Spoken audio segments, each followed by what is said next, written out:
네, 안녕하세요. 자, 이번에는 그 자산, 부동산 가격이나 또 주식 이런 자산들이 어떻게 예측할 수 있을까? 지금 굉장히 뭐 급변동하고 있죠. 그거에 대해서 좀 알아보고요. 자산 가격의 본질, 그 측정하는 본질에 대해서 한번 알아보겠습니다. 자, 요거 한번 보시죠. 요게 자산 평가 모델입니다. 수익 환원법이라고요.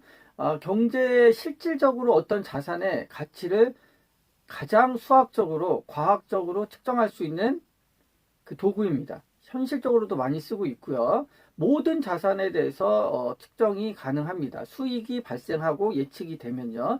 자, 이 자산 가격을 한번 볼게요. 이 A는 어셋이죠. 자산입니다. 자산 가격은 R분의 인컴, R이 분모입니다. 이게 이제 물가 상승률이라든지 뭐 할인율, 요구 수익률 또는 이자율로 대체할 수도 있고요.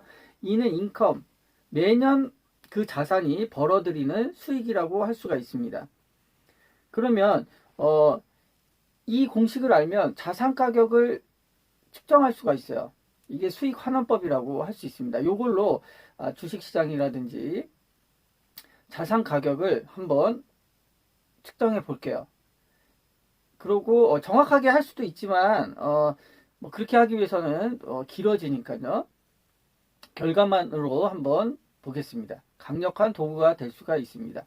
자, 이거를 보면 이 어떤 자산의 가격은 인컴, 그 자산이 벌어들인다고 할 수 있죠. 벌어들이는 그 매년 수익을 끝없이 발생하는 수익을요. R, 그러니까 이걸 할인율이라고 보통 얘기하는데 물가 상승률이나 이자율로 대체가 가능합니다. 대략적으로 알 수가 있으니까요. 자, 그러면 요게 의미하는 거 이걸 자세히 설명하기는 그렇고요. 한번 지금 현 상황에 맞춰서 한번 예측을 해볼게요. 지금 요게 우리가 만약에 주식이 있다고 쳐볼게요. 주식이 있는데 어떤 뭐 삼성전자라고 할까요? 아니면 그 아파트라고 한번 해볼게요. 아파트가 있는데 그 시장 이자율 또는 실질 이자율이 R 분모가 예전에 몇 년 전, 한 3, 4년 전 정도에는 2%였는데 이자율이 2%였는데요. 지금 현재 1%로 이자율이 줄었다고 한번 해볼게요. 그러면 이 어셋은 어떤 현상을 일으키냐면요. 이게 5억 원이었다고 한번 해볼게요. 자산이 5억 원이었다. 아파트 가격이. 그러면 5억 원일 때 이자율이 시장 이자율이 2%였으면 이게 1%로 떨어지면 반으로 줄어드는 거죠. 이자율이. 분모가 반으로 줄어들면요. 얘가 두 배로 늘어나게 됩니다. 두 배로 커지게 돼 있어요. 당연하죠. 이게 공식이 그런 의미를 담고 있어요. 인컴이 그대로일 경우에 그 자산이 벌어들이는 수익이 뭐 별반 크게 차이가 없을 경우에 요 이자율의 변동으로 인해서 자산 가치는 자산 가격은 두 배로도 폭등할 수 있다는 예를 든 겁니다. 그래서 요새 요 근래에 몇 년, 한 5년, 최근 5년 사이에 그것을 이 공식 하나로 설명이 가능합니다. 시중 이자율이 대충 2%였죠. 플러스 마이너스. 근데 지금 거의 1%죠. 이거 예금 이자율로 한번 볼게요. 대략 1%도 안 되는데요. 이자율이 거의 두 배로 줄었습니다. 그럼 이 자산 가격이 두 배로 커지는 거죠. 반대로 지금 이제 시중금리, 기준금리는 0.5%인데요. 이게 만약 이자율이 시장 이자율이 됐건 기준금리가 됐건 금리가 오른다면 요 R이 오른다면 지금 이자율이 1%라고 했을 경우에 만약에 이게 2%로 급상 뭐 그럴 리는 없겠죠. 만약에 급상승한다면 이 10억의 아파트 가격은 어셋은 5억으로 줄어드는 그런 의미를 담고 있는 그 공식입니다. 그래서 제가 말씀드리고자 하는 거는 이 자산 가격은 물론 경기, 인컴, 그 자산이 벌어들이는 또는 그 회사가 벌어들이는 또는 그 상가가 벌어들이는 수익에 또 변동이 되지만 그게 별 큰 변동이 없다 하더라도 요 이자율 하나만으로 물가 상승률이라든지 요구 수익률에 의해서도 두 배 막 이렇게 변동이 가능해요. 그래서 결론은 뭐냐? 이 부동산 가격이나 자산 가격을 지금 앞으로 어떻게 될까 예측할 수 있는 것은 강력한 도구는 이 이자율입니다. 이게 거의 이제 미국 같은 경우도 0%에 다다르고 있죠.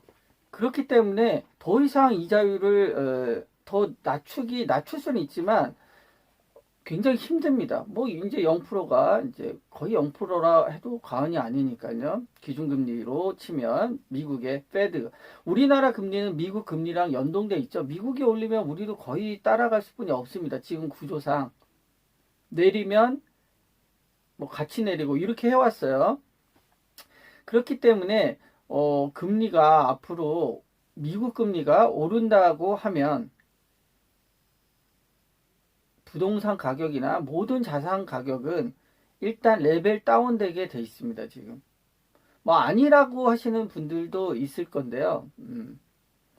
이게 객관적으로 얘기하면 금리와 부동산 가격이나 주식 가격은 반대로 움직입니다. 크게 보면 물론 이제 같은 기간 어떤 기간은 동행하기도 하고요. 같이 오르고 금리랑 자산 가격이 또 금리가 빠지면 같이 빠지기도 하고 그런 현상을 보이기도 해요. 그거는 그 경기 상황이나 그거에 따라 틀린데 지금 국제 정세가 우리나라도 마찬가지고요.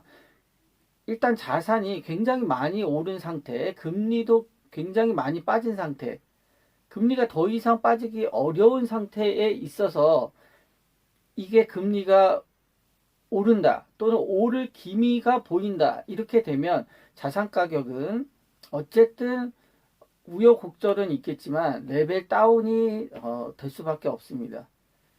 그러니까 아니라고 하시는 분들도 많이 있으세요. 이게 보면 뭐 통계상으로 보면 금리가 오른다고 자산 가격이 떨어지지 않았다 하고 예를 많이 이제 통계상 그래프로 보이시는데요. 그런데 이제 보시면 요게 제가 이제 그래프를 가져왔더니 너무 작아서요. 그걸 베껴서 그대로 한 건데요. 미국 10년채 금리입니다. 10년채 금리 100년을 보여주는 그래프인데 이게 보시면요. 미국 금리가 100년, 최근 100년 동안의 변동입니다. 1970년도까지 미국은 대공황 때부터 금리를 계속 올렸어요. 그러니까 자산이 거품이 생길 수가 없었죠.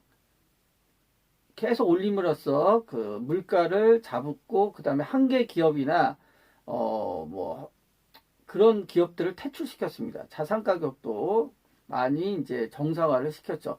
근데 1970년대 요 후반에 페드에서 미국 페드죠. 연방 준비위원회가 이제 유대인들이 보통 위원장을 하는데 이때부터 금리를 쭉 현재까지 70년도 전후에서요. 지금까지 계속 내렸습니다. 근 뭐 40년 이상이죠. 금리를 14% 미국 14%일 때가 있었습니다. 이때부터 계속 내렸어요. 요 사이에는 이제 오르락 내리락 부침이 있었죠. 금리가. 요거에 따라서 미국 자산 가격 그 준동에서요. 미국의 자산 가격은 꾸준히 계속 올랐습니다. 이 금리처럼요. 근데 이제 한계 상황에 부딪힌 거죠. 0% 이상 뭐 못하니까 더 했다면 뭐 인플레이션 위험이 굉장히 있는 거죠. 그래서 결론은 이제 말씀드리자면 그래서 지금 주식시장도 보시면 미국 페드가 단기 채권이라고 기준금리를 이렇게 막 조정을 할 수 있습니다. 근데 장기 채권의 일종인 10년채물, 중장기 채권 10년채물은 금리는 미국 시장에 의해서 민간에 의해서 많이 이렇게 형성이 되게 돼 있어요. 근데 금리가 그게 오르는 거죠, 지금. 급등을 하는 겁니다. 미국 금리가 10년 채물이 기준금리는 아니고요.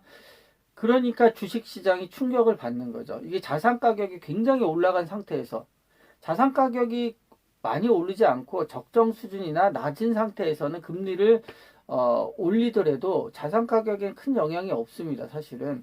그런데 일단 이미 큰 고점에 형성되어 있는 자산 가격 굉장히 급하게 오른 상태죠. 그 상태에서 이제 미국에서 금리를 올리면 올리는 건 아니지만 자연스럽게 올라가면 이게 자산 가격은 더 이상 상승하기 어려운 상황에 부딪히게 됩니다. 물론 이제 실물 경제가 굉장히 좋아져 가지고 인컴, 분자, 아까 분자에 해당하는 수익을 엄청 발생시키면 자산 가격, 뭐 주식 가격도 올라올 수 있지만 그런 상황은 아니죠. 막 갑자기 뭐 인류의 그 회사들이 전 세계 회사들이 막 수익을 막 엄청 낼 수는 없는 상황이죠. 막 2배 정도씩 급상승해서 매출이 그렇기 때문에 이자율이 만약에 실질적으로 미국 그 뭐 준비위원회라고 하죠. 연방은행이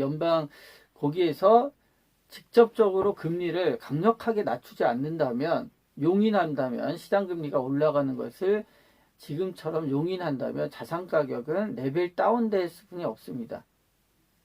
물론 이제 등락을 거듭하겠죠. 그래서 파월 의장, 미국의 그 파월 의장 연준이 그 사람 입만 바라보고 있는 거죠. 투자자들은 금리를 낮추겠다. 요 말만 기다리고 있습니다. 그 말이 안 나오는 이상은 이제는 금리 상승이 어느 정도 된다고 보고 있는 거죠. 그래서 이제 우리가 할 수 있는 거는 금리가 올라가는 시그널이 있다면 부동산 투자는 한 사이클을 더 기다려야 됩니다. 만약에 이제 뭐 집이 없다거나 이런 자가가 아닐 경우는 좀 참고 다음 사이클이 올 때까지 기다리는 게 좋습니다. 그다음에 이제 자산 뭐 주식이나 부동산 가격을 부동산을 많이 갖고 계신 분들은 이제 정리를 할 때가 이제 다가오는 거죠. 금리가 실질적으로 올라간다면. 특히 이제 기준금리를 올린다 그러면 이거는 뭐 시장의 충격이 엄청 클 겁니다. 이게 자산 가격이 급락하는데. 그래서 미국 10년 채권 금리 그거를 이제 투자가들이 눈여겨보고 있는 상황이죠. 그래서 금리를 보시고 금리의 추이를 보시고요. 자산을 추가 투자할지 또는 조정을 좀 할지 그거를 고려해 보셔야 되는 거죠. 지금 그런 상황이라고 볼 수 있습니다. 이건 굉장히 예민한 상황이기 때문에요. 말씀드리기 좀 뭐하긴 하지만 어쨌든 지금은 자산 가격은 금리에 의해서 변동이 크게 될 거라는 것은 의심의 여지가 없고요. 뭐 다양한 분들이 뭐 금리는 영향을 안 줄 거다 막 좋게 해석하는데요. 현실적으로 길게 본다면 영향을 굉장히 줄 거라고 봅니다. 자, 여기까지 하고요. 이제 해석이 분분하니까 다음에 또 기회가 되면 얘기하도록 하겠습니다. 감사합니다.